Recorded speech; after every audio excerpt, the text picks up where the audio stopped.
Agir face à ce problème de santé publique.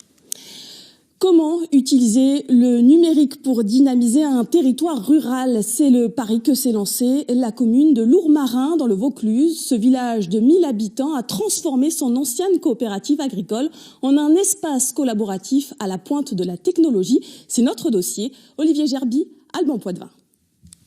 Soleil, tranquillité et paysage à couper le souffle, Lourmarin, patrie d'Albert Camus, est devenu en quelques années la capitale touristique du sud du Luberon. Mais pourquoi ce village attire-t-il les stars et les touristes? Comment la commune prépare-t-elle sa reconversion économique? Cap sur Lourmarin, aussi vivant l'été que lumineux l'hiver.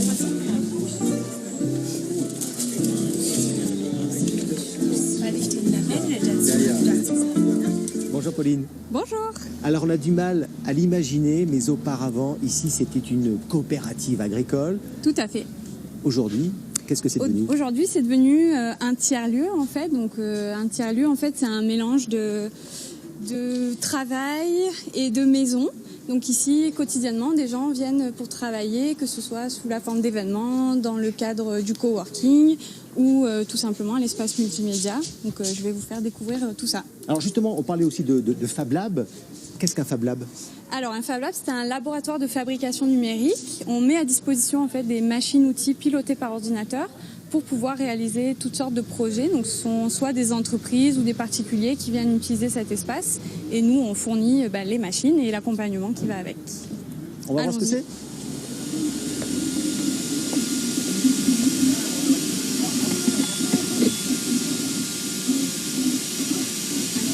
Donc voilà le cœur battant un petit peu de la fruitière numérique. Donc c'est le fameux Fab Lab.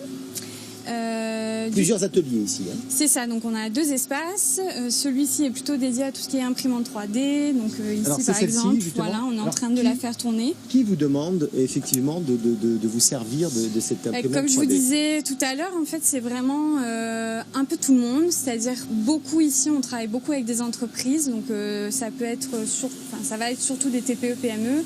Après on travaille aussi avec des grands groupes et des laboratoires de recherche. Et à plus petite échelle, on va pouvoir travailler avec des artisans, des particuliers aussi pour tout ce qui est repair café en fait, où voilà, plutôt que de jeter une machine à café parce qu'il y a une des pièces qui est cassée, on va pouvoir venir faire réparer cette pièce ici. Est-ce que le modèle n'est pas fragile économiquement? Alors justement, au début on était en mode associatif. Ça a eu ses limites et donc là avec la mairie on a monté une société publique locale, donc c'est une société de droit privé mais à capitaux publics et on a réussi depuis 2 ans maintenant à atteindre un équilibre économique. Donc ça nous permet aussi l'espace multimédia qui est l'espace accueil de pouvoir fournir ce service-là gratuitement à la population. Justement rajouter des fleurs un peu partout. D'ici 2021, 110 millions d'euros financés par l'État devront permettre de créer 300 fabriques de ce type en France. Objectif, réduire la fameuse fracture numérique dans les territoires ruraux. À chacun de ses déplacements, elle attire les foules. Ama, la prêtresse